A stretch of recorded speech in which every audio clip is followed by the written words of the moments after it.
Do you have a consumerist dopamine addiction? Well, if you do, I have just the solution for you.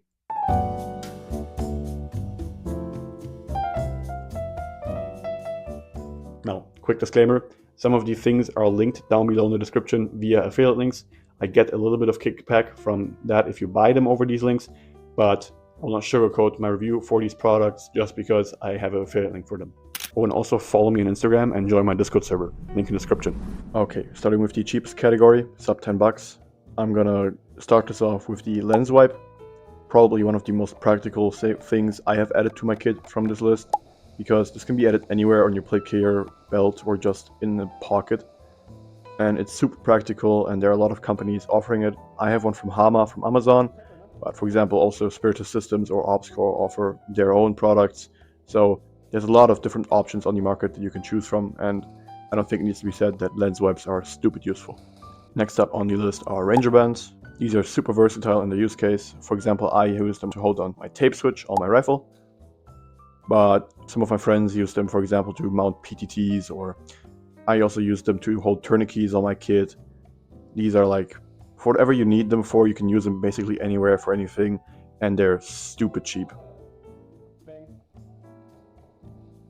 The next item might be unexpected for some people, and that would be wrist sleeves or quarterback sleeves, normally used in football to write down tactics and stuff, but these can also be used in airsoft. And while they're not that useful in smaller fields or indoor fields, obviously, they can be really useful on bigger fields or longer events.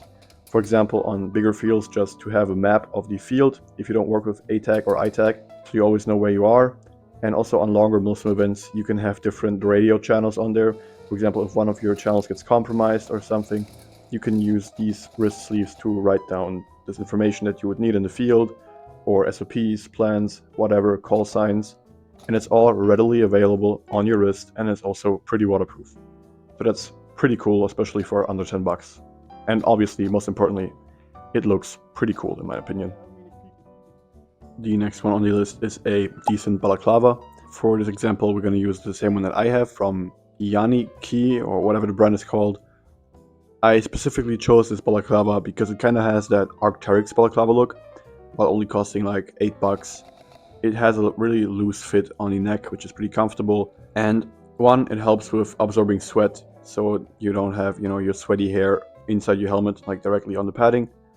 And it also helps with face protection, because I use the balaclava to hold my face net. That way I don't get my teeth shut out by a 14-year-old. That'd be kind of gay. And closing the sub 10 bucks category off with Velcro zip ties. I made a whole ass short about how useful these things are. But to sum it up, you can basically mount loose pouches a little bit tighter, especially for example with pouches that were originally made for a 3-band cummerbund on a 2-band cummerbund or on your belt. And you can also use them to, do cable routing, etc., etc. For example, I use that on my helmet. These things are so cheap and so useful, it's insane. You need these. Moving on to the sub 20 bucks category, I want to start this off quickly with a retractable keychain link. If you get a decent one, it will cost above 10 bucks, but these can be used, for example, to mount the lens wipes that I mentioned earlier, or attach to your pistol so you don't lose it. You'll probably find a way to use these to secure something that you don't want to lose but need access to.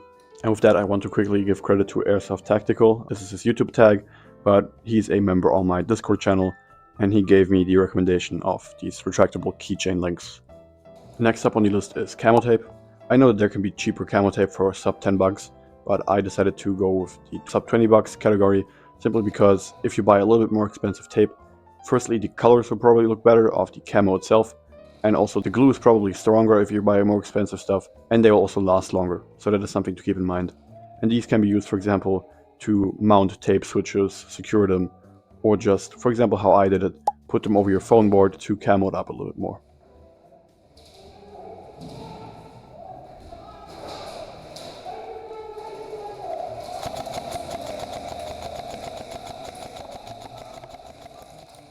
Next up on the list is helmet padding. This is really important.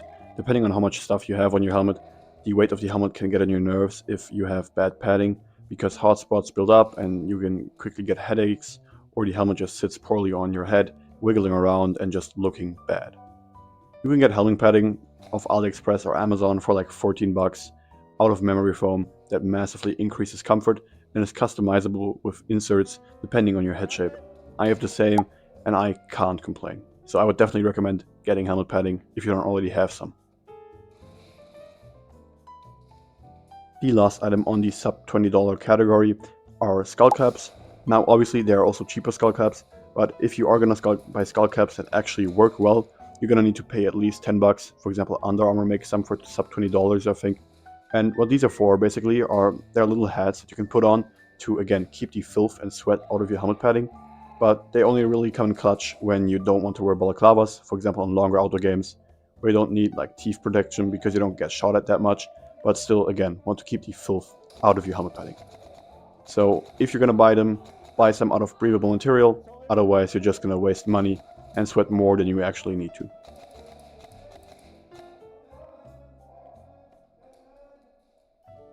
For the first and last item in the sub $30 category, we have helmet scrims. Now, I know there are also cheaper helmet scrims that you can buy off Amazon for like 5 bucks. I have one as well. But the reason why I chose a more expensive helmet scrim for this video is because you obviously want it to look good, and cheap helmet scrims tend to, well, not do that. The only reason why I still have mine is because I modified it with the extra nylon that I had laying around from cutting the sleeves off my combat shirt, also to increase the scrim's camoing capability. Obviously, the use case of a scrim is pretty much well known. It disrupts the pattern of your helmet, making it harder to be spotted in forests. But most importantly, again, it looks cool and it's super easy to install, and you can just throw it over all the stuff that you already have on your helmet. If you, for example, decide to throw it on for just a game in a, wooded area, but then you want to take it off for another game day where you have like a CQB environment where you don't, need a helmet scrim.